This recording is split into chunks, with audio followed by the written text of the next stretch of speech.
நதியிலே விழுந்த இலையென உனது பயணங்கள் தொடர்ந்து போகட்டும்.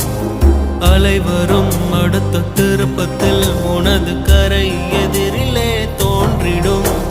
வேறெங்கோ செடி எங்கோ நீ இங்கு தனியாய் போகிறாய்.